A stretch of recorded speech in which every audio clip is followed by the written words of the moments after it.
Untuk rawatan untuk kesejahteraan, dia ada limitation masa lah, maknanya antara 60 ke 90 minit. Tapi kalau untuk rawatan, it depends on the body. Maksudnya kalau orang ni untuk rawat mungkin perlukan 30 minit dah selesai. Orang ni mungkin sejam, orang ni mungkin 2 jam perlukan rawatan.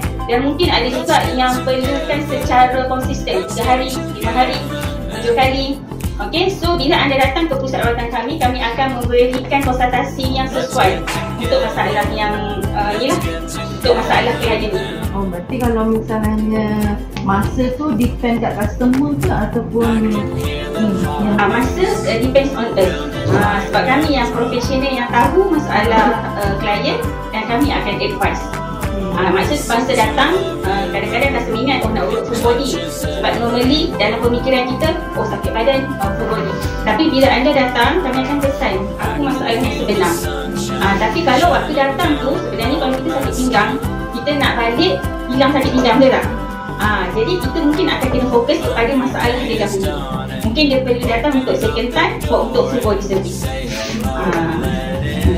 Sama. Soalan yang bagus, jawapan yang bagus juga. Thank you.